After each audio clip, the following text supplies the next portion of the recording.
Hello, friends. Welcome to today's devotion and the end of another week of devotions. This, as has been the case all along, will be the last one for the week, as Sunday is a good opportunity for you to spend some time in worship, whether in person on a limited basis or doing it via video or a recording or a live stream, whatever the case may be. We will read through Psalm 141 and then start again next Monday. I call upon you, O Lord, come quickly to me. Give ear to my voice when I call to you. Let my prayer be counted as incense before you, and the lifting up of my hands as an evening sacrifice. Set a guard over my mouth, O Lord. Keep watch over the door of my lips. Do not turn my heart to any evil, to busy myself with wicked deeds. In company with those who work iniquity, do not let me eat of their delicacies. Let the righteous strike me, let the faithful correct me. Never let the oil of the wicked anoint my head, for my prayer is continually against their wicked deeds. When they are given over to those who shall condemn them, then they shall learn that my words were pleasant, like a rock that one breaks apart and shatters on the land. So shall their bones be strewn at the mouth of Sheol. But my eyes are turned toward you, O God, my Lord. In you I seek refuge. Do not leave me defenseless. Keep me from the trap that they have laid for me, and from the snares of evildoers. Let the wicked fall into their own nets, while I alone escape.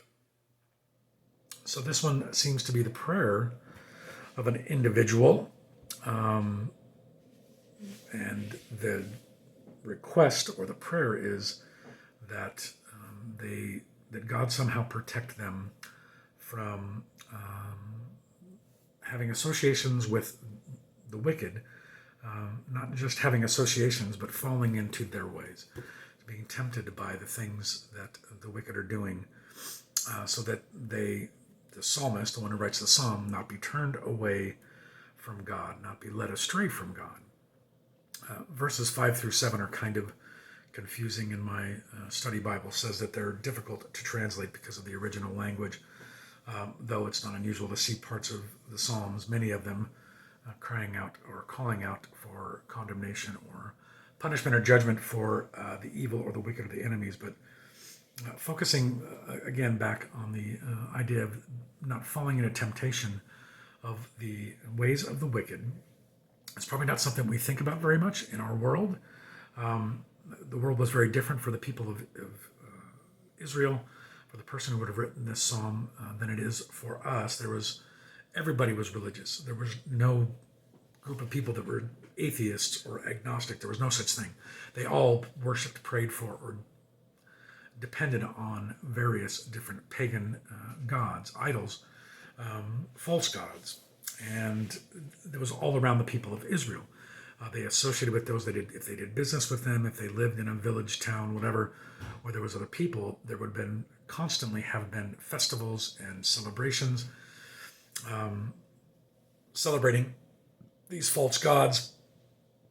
Much of it would take place in the marketplace and meat being sacrificed to these pagan gods, temples everywhere for worship of these false god. And so the temptation was all around for the people of Israel. And certainly some of those things from a very, bodily or physical or perspective would have been very tempting to want to do. And they may have even at times it seemed like things that were quite innocent, like eating meat that had been sacrificed to false gods or idols.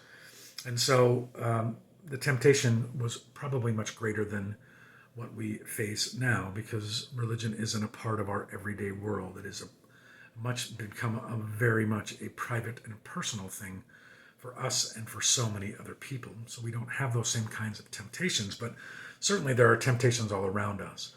And I see them more in terms of the worldly kind of viewpoint, the worldly perspectives and attitudes that are so prevalent in media, in advertising, in conversations that we have with people that seem things that seem to not be a big deal, at least in the eyes of people, opinions that they might hold are very much opposed to the way that God feels, that God thinks, if you will, that God expects us to feel and think about the world. And so when you're around people like that all the time, it's easy to fall into their traps.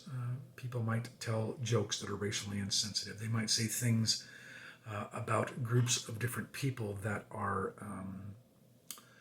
degrading or biased and again, maybe even racist or sexist or homophobic or whatever it might be.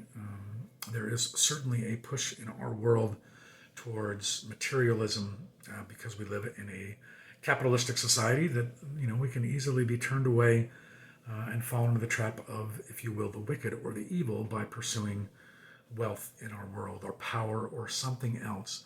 Those many things that turn us away, that take us away, that lead us astray of God. And again, they seem very, very innocent, and many of them in and of themselves probably are.